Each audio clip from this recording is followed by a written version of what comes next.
지역 이슈를 속 시원히 풀어보는 헬로 이슈 토크입니다. 골 가뭄과 일성이 목말랐던 인천이 또 갈증을 해결했습니다. 지난 대구 FC와의 경기에서 3대2로 극적으로 승리를 했는데요. 용병 에르난데스의 골이 터져 더 기쁘기도 합니다. 자, 무고사 이적 후 정체기를 겪었던 인천, 이제 재도약을 하는 걸까요? 자, 오늘 이야기하는 시간 다시 준비했습니다. 함께할 두 분 소개합니다. 자, 김현애 기자와 손철민 해설가 자리하셨습니다. 안녕하십니까? 네, 안녕하세요.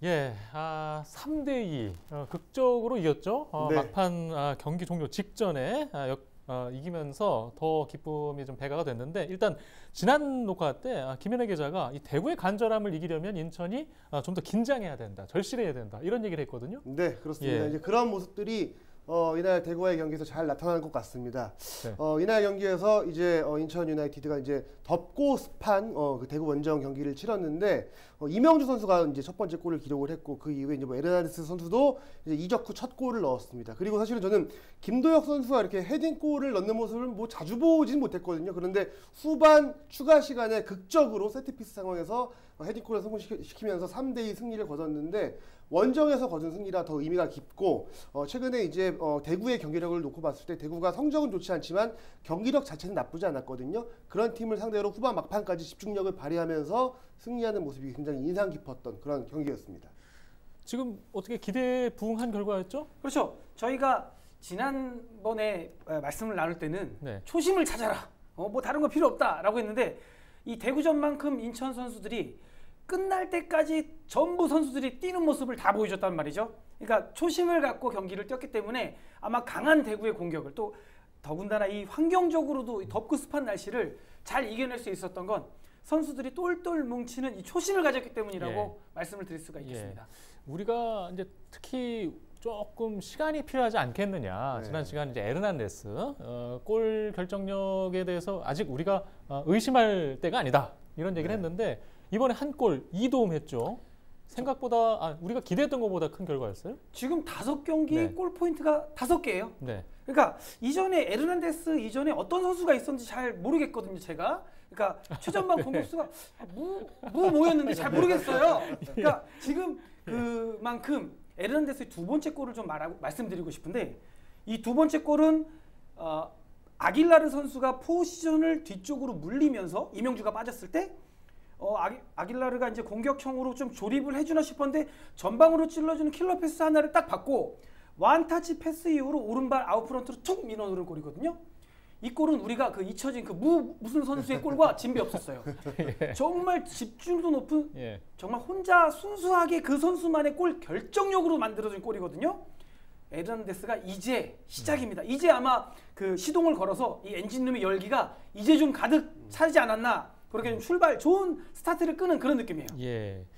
알겠습니다. 지금 무고사 선수는 아직 그 녹화 시점 기준으로 아직 그 득점 1위 아닙니까? 네, 아직까지 K리그 1에서의 지금 예. 득점 1위를 내달리고 있는데, 이날 저도 에르난데스의 플레이가 굉장히 인상 깊었습니다. 네. 요 전 경기까지 이제 득점이 없고 이제 도움만 기록을 해서 저는 그래서 좀 빨리 좀 득점이 나와야 되는 거 아닌가 싶었는데, 본인 스스로는 굉장히 뭐 부담감 없이 경기에 임했다고 하더라고요. 그래서 이날 경기에서 뭐 득점도 득점이지만 패스를 통해서 도움을 기록하는 모습을 보면서 굉장히 이 팀 플레이에 녹아들고 있구나, 이런 생각이 들었고, 얘기를 들어보니까 델브리치 선수가 굉장히 옆에서 적응을 많이 도와주고 있다고 하더라고요. 그래서 뭐 인천에 있는 맛집도 소개를 해주면서 같이 다니면서 이 외국인 선수의 적응을 돕는 그런 역할도 하고 있어서 굉장히 좀 빠르게 팀에 녹아들고 있지 않나라고 생각을 합니다. 예, 일단 에르난데스 선수의 스타일이 무고사 선수와 달랐기 때문에 과연 조성환 감독과 인천이 어떻게 함께 호흡을 맞출지 궁금했는데, 지난 경기가 어떤 큰 모델이 되겠죠? 네, 그렇습니다. 그리고 이제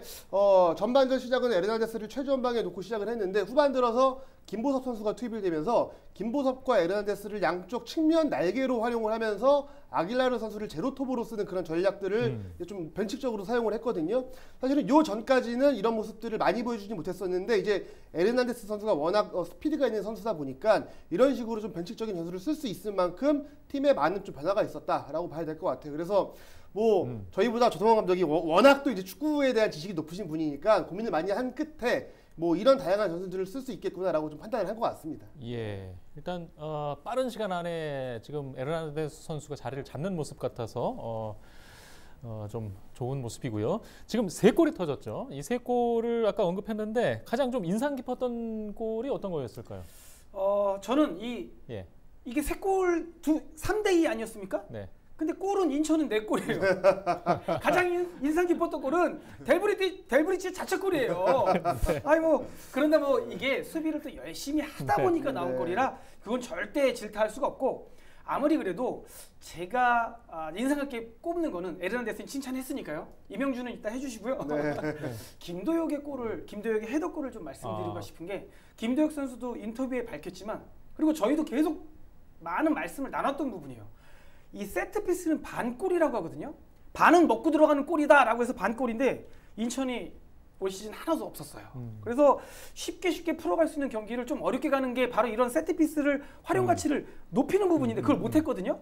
근데 이걸 지금 마수거리 세트피스 골을 또 김도혁이 첫 번째 올 시즌 골로서 또 장식을 했기 때문에, 저는 이 김도혁이라고 쓰고 요새는 정우성, 장동건, 원빈이라고 있습니다. 자, 김현 기자는 어떤 골 인상적으로 저도 일단 김도혁 선수의 그 골 자체가 이날 경기의 승부를 결정짓는 굉장히 중요한 골이었고, 그리고 김도혁 선수가 이제 끝나고 나서 기자회견에 임했는데 저희 기자가 갔었거든요. 이야기를 들어보니까 원래 이날 인천이 그 차 시간 때문에 굉장히 빠르게 이동을 해야 되는 시간이었는데 김도혁 선수가 마이크를 놓지 않고 계속 이야기를 했대요. 그러면서 본인 이야기만 한 게 아니라 팀에 대한 칭찬들을 굉장히 많이 했다고 합니다. 그래서 이명주 선수에 대한 칭찬도 많이 하고 고참 선수들에 대한 이야기를 많이 했는데, 구단 관계자가 그만하셔야 된다, 빨리 가야 된다라고 했더니 그럼 내가 마이크를 들고 가겠다. 마이크를 들고 갔더니 계속 얘기를 하고 싶다라고 할 정도로 굉장히 분위기 좋게 이 기자회견을 마무리를 했는데, 그때 이야기를 좀 들어보니까 김도혁 선수가 이제 본인에 대한 이야기도 했지만 이명주 선수에 대한 칭찬을 굉장히 많이 하더라고요. 그 자리에서는 이명주 선수가 우리 흔히 말하는 반용병이다, 반외국인 선수다, 그 정도의 존재감을 나타내고 있다라고 했는데, 그 이후에 다시 한번 이야기를 하면서 아까 한 말은 취소하겠다. 이명주 선수는 그냥 외국인 선수다. 예, 그 정도로 팀에서의 영향력이 높고 많은 것들을 긍정적인 에너지를 내뿜는다라고 하면서, 본인은 김도혁 선수는 나는 목표가 아시안 챔피언스리그 출전이라고 이야기를 하는데, 그럴 때마다 이명주 선수가 무슨 소리냐, 우리의 목표는 우승이다라고 이야기를 한다고 하더라고요. 그러면서 굉장히 좋은 팀 분위기를 전했습니다. 예. 이게 보통 한 골 차로 이기거나 득점이 적을 때 이야기는 우리가 온갖 이야기를 다 끄집어내서 얘기하는데 오늘은 얘기할 거리가 풍성하네요. 네. 오늘 50분 특집인가요? 네, 알겠습니다.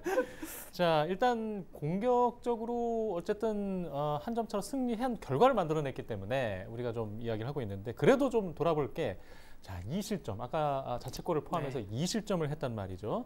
수비수 입장에서는 이렇게 반가운 결과만은 아니에요. 네, 그렇습니다. 예, 지금 워낙 근데 최근에 많은 팀들이 득점 장면을 만들 때 뭔가 만들어서 골을 넣는 것보다는 상대 팀의 실수를 틈타서 득점하는 경우들이 많이 있거든요.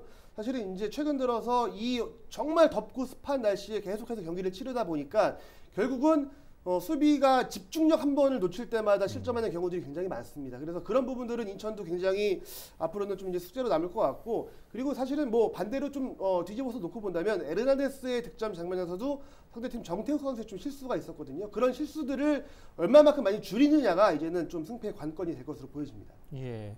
또 수비적으로 아쉬운 점이 있으셨어요? 일단은 지금 수비의 핵심은 예전에 인천 같으면 중앙에 뭐 임중용 선수를 예를 들어보면 딱 중앙에 센터형 선수를 딱 박아놓고 좌우를 촘촘하게 해서 하는 수비였는데, 올 시즌의 인천은 누가 중앙에 있건 혹은 중앙 선수가 밖으로 빠지건 그걸 커버를 해주면서 이 세 선수가 혹은 5명의 선수가 모두 유기적으로 살아있는 생물체처럼 한다는 부분이거든요.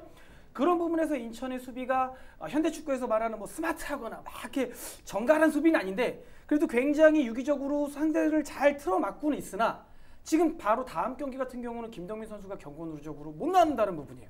이랬을 때는 분명히 그 유기적인 톱니바퀴가 하나가 삐걱거릴 텐데, 또 조성환 감독의 몫이에요. 지금 남아있는 선수들이 제가 늘상 말씀드리지만 김동민보다 못해서 김광석이 안 나오는 게 아니라 김광석보다 김동민이 조금 더 잘하니까 김동민이 나왔던 거거든요.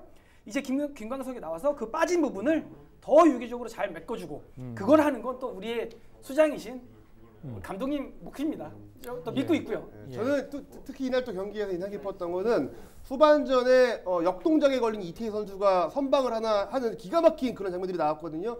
그 모습을 보면서 김동원 선수의 뭐 빈자리가 크게 느껴지지 않는 그런 활약을 펼쳐서 이제 인상적이었고 사실은 김동원 선수가 부상이 그렇게 크진 않다고 하더라고요. 그래서 언제든 이 자리를 바꿀 수도 있지만 경쟁 체제를 통해서 이렇게 두 골키퍼들의 실력 자체를 굉장히 좀 높게 끌어올린 자체를 굉장히 좀 긍정적으로 평가를 하고 싶습니다. 예. 지금 우리가 이제 이긴 배경에 여러 가지 선수들의 활약이 있었지만 지금 김도혁 선수가 멘트한 게 좀 있어서 좀 눈에 띄는데요. 올해 인천이 지금까지 경험한 인천 중 가장 강하다 이런 말을 김도혁 선수가 했어요. 동의하십니까? 일단 저도 동의할 수밖에 없는 게 네. 제가 늘상 막 인천을 뭐라고 네. 하는데 지금 성적이 4위예요. 네. 지금 아시아 챔피언스 리그를 가시권에 두고 있거든요. 그거는 김도혁이 잘해서 그런 게 아니에요. 에르난데스가 잘해서 그런 게 아니에요. 지금 11명, 그 다음에 출전하지 못하고 있는 벤치 자원, 그 다음에 선수단 코칭 스태프 모두가 잘하고 있기 때문에 아마 지금 김도혁 선수가 말한 인천이 가장 강하다는 지금 뛰고 있는 이 선수들 뿐만이 아니라 그 외의 구성원들이 모두 하나가 다 된 느낌을 크게 설명해 준 것 같거든요. 지금 제가 작가님하고 막 통화를 하면서 챔피언스 리그에 대해서 말씀 많이 하시길래 제가 그랬어요. 쉿, 조용히 하라고. 말하면 안 이루어진다고. 근데 이게 예. 김도혁 선수도 그리고 우리 작가님 우리 모두가 피부로 느끼고 있는 것 같아요. 지금만큼 인천이 뭔가를 높은 지향점을 바라보는 것이 이게 인천이 강한 반증이 아닐까 생각이 됩니다. 전 개인적으로 이제 챔피언스 리그는 좀 천천히 갔으면 좋겠어요. 그래서 제가 쉿 이렇게 한 거예요. 예. 네. 아니 가면 또 선수들이 또 이적을 또 쉽게 하더라고요. 예. 자, 다음 순서로 넘어가겠습니다. 자, 지금 다음 경기가 또 강팀들이에요. 네. 예, 지금 상반기 자리에서 5위, 4위 아주 근소한 그 다득점 위치로 5위보다 앞선 4위를 하고 있는데 전북이 그 다음 경기입니다. 네. 자, 전북을 어떻게 상대해야 되겠습니까? 일단 전북은 이제 녹화일 기준으로 오늘 또 이제 수원 FC와 경기를 하고 나서 그다음에 예. 다시 인천전을 치른단 말이에요. 그래서 체력적으로는 굉장히 좀 큰 부담을 안고 또 경기를 해야 되는 상황이고 바로 선수가 또 이제 모친 상을 당하면서 고국으로 잠깐 이제 갔다가 다시 이제 복귀를 해야 되는 상황이어서 그런 좀 전력적인 공백도 있습니다. 그래서 그런 부분들을 잘 어느 정도 좀 파고들어서 경기를 해야 될 것으로 보여지고 그리고 인천으로서는 굉장히 지금 상황에서 좀 아쉬운 부분은 사실은 이 상위권 팀들하고 경기에서 사실은 뭐 저도 그렇게 나쁜 상황은 아닌데 하위권 팀들하고의 경기에서의 승점을 내주는 건 굉장히 치명적입니다. 특히나 그런 면에서 성남전 패배가 굉장히 저는 뼈아프다고 생각을 해요. 어차피 왜냐면 모든 경기에서 이기면 승점 3점이 똑같은데 전북을 잡는 거는 굉장히 뭐 기분 좋은 일이지만 그것보다는 그래도 하위권 팀들한테 승점을 뺏기면 안 되는 부분들이 있는데 그런 부분들이 잘 안 되고 있는 거는 좀 아쉬운 부분들이 있거든요. 하지만 이번 전북전은 좀 체력적인 부분에서도 우세가 어느 정도 좀 예상이 되고, 예. 그리고 뭐 바로 선수 결장이라던가 이런 부분을 놓고 봤을 때는 충분히 공략할 포인트들이 있어 보입니다. 예, 일단 전북이 일정상 불리한 면을 지금 보이고 있기 때문에 우리가 한번 해볼 만하다. 지금 이런 거죠? 일단 해볼 만한 팀은 아니잖아요. 객관적으로 아닌데 예. 그래도 일단 저희가 전북에 있는 선수 중에 문선민이라든가 또 한교원 선수 잘 알고 있거든요. 그 선수들의 공략법을 알고 있는데 그 선수들 또한 인천의 공략법을 알고 있어요. 야, 이거 가위바위보 하면 서로 주먹 내고 서로 가위 내고 서로 보재기 내고 있는 형국이거든요. 아마 쉽지 않을 것인데 조성환 감독이 지금 힌트를 얻었던 이 지난 경기가 뭐냐면 올 시즌 초반에 아길라로와 이 이명주 선수의 공존이 조금 엉키는 예. 부분이 굉장히 많았어요. 근데 지금 지난 경기는 아길라로와 이명주가 같이 있음에도 불구하고 유기적이었고 또 한 선수가 없었을 때도 또 더 좋은 시너지를 발휘했었거든요.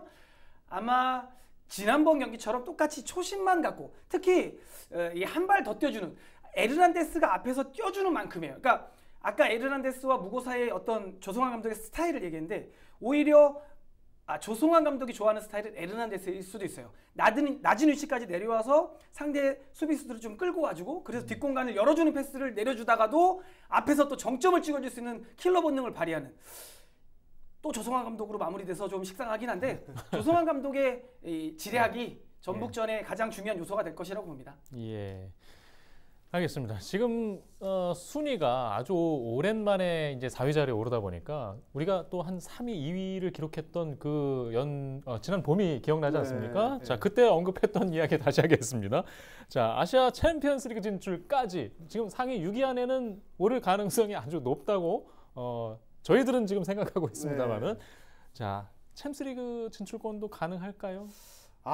사실은 뭐 긍정적인, 왜냐면 인천의 경기력만 놓고 보면은 긍정적인 부분들이 많이 있지만 이게 지금 다른 팀의 상황도 좀 놓고 봐야 되잖아요. 그런데 지금 3위권하고는 승점차가 좀 납니다. 한 6, 7점 정도 나기 때문에 그 부분을 따라잡기에는 좀 저는 상당한 부담은 좀 있어 보여요. 네, 그래가지고 일단은 다가올 경기, 뭐 매 경기 한 경기가 좀 중요하지 않나 싶고 지금 상황에서는 조금 뭐 50%보다는 약간 좀 밑에 있긴 하지만 사실은 K리그라는 게 뭐 연승 몇 번 하면은 금방 또 순위가 바뀌고 그런 상황들이 있기 때문에 그런 부분들에 좀 기대를 걸어보겠습니다. 일단 우리가 좀 자중을 하고 남은 경기를 또 이겨야 되지 않습니까? 비기거나 지금 후반기의 최대 격전지 이제 중위권 싸움. 현재 인천 주위에 있는 팀들과의 경쟁에서 살아남아야 됩니다.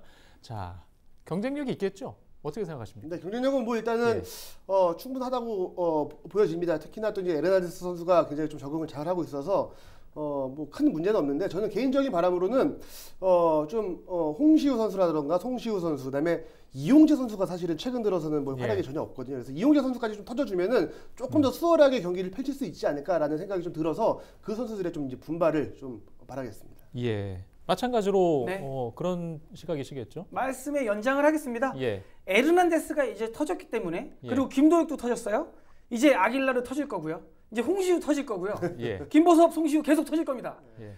굉장히 공격적인 전망은 좋아요. 근데 아까 말씀하신 것처럼 이제 수비가 우리가 실수해서 실점하지 않는다면 인천이 남은 경기 좀 쉽게 가져가지 않을까 좀 조심스럽게 좀 예측해 봅니다. 지금 일단 득점도 중요하지만 실점 관리를 잘해야 되는 상황 같아요. 네. 지금 인천이 어찌 보면 득실차를 굉장히 실리적으로 가져가면서 순위권에 있는데 지금 하위권 팀들 간의 경쟁도 되게 치열합니다. 올해 이변 중 하나가 수원 블루잉즈의 추락. 만회할 수 있을까요? 지금 이 이야기가 조금 뜬금없긴 합니다만은. 일단은 원래 항상 늘 인천이 하위권에 있으면서 인천의 뭐 이번에 생존 경쟁자는 누구냐 이런 이야기를 많이 했었는데 이제는 인천은 좀 이 이야기가 좀 남의 이야기가 되긴 했죠. 그런데 최근 보면은 이제 수원 삼성 같은 경우에 좀 뭔가 반등의 여지가 많지가 않은 좀 상황이었어요. 그래서 특히나 지난번 그 대구와의 경기에서는 승리를 거뒀지만 그 이후에 그 분위기를 좀 잘 이어가지 못했고 선수 보강 역시 그렇게 좀 탄탄하게 이어지지 못한 상황에서 경기를 펼치고 있어서 이번 주 일요일에 이제 성남과의 경기가 있거든요. 수원 삼성이 특히나 그 경기를 통해서 뭔가 성남이 한 번 더 반등의 계기를 마련하게 된다면 수원 삼성이 더 어려워지는 상황이 될 수 있습니다. 그래서 그 경기가 굉장히 수원 삼성으로서도 그렇고 성남으로서도 굉장히 중요한 경기가 될 것으로 보여집니다. 하위권 팀들이 또 위협적인 모습을 보일까요? 일단은 인천은 이제는 격정을 좀 덜어놓은 시점에서 제가 뭐 남의 팀 걱정해봐야 아무 의미도 없겠지만 그럼 제가 이 칭호는 하나 물려드리고 가겠습니다. 이 생존왕 타이틀 수원에게 드리겠습니다. 이제 이렇게 또 말씀을 하시니까 또 감회가 새롭네요. 일단은 A그룹의 상위 6개 팀 안에 순위를 일단 좀 안정적으로 보고 계시는 것 같아요. 뭐 우리가 챔피언스리그 티켓까지는 쉽지 않겠지만 그래도 기대는 아직 갖고 있다는 거. 또 FA컵을 상위 두 팀이 우승하게 된다면 여전히 현실적으로 우리가 기회가 남아 있다는 이야기까지 좀 해봤습니다. 지금 이후 경기들이 좀 강팀과 일정이 남아서 걱정은 있는데요. 지금까지 해온 모습이라면 충분히 우리가 경쟁할 수 있지 않나 하는 생각이 듭니다. 자, 오늘 이야기는 여기까지 하고요. 다음 경기와 상황을 보면서 이야기하는 시간을 준비하도록 하겠습니다. 시청해주신 여러분 고맙습니다.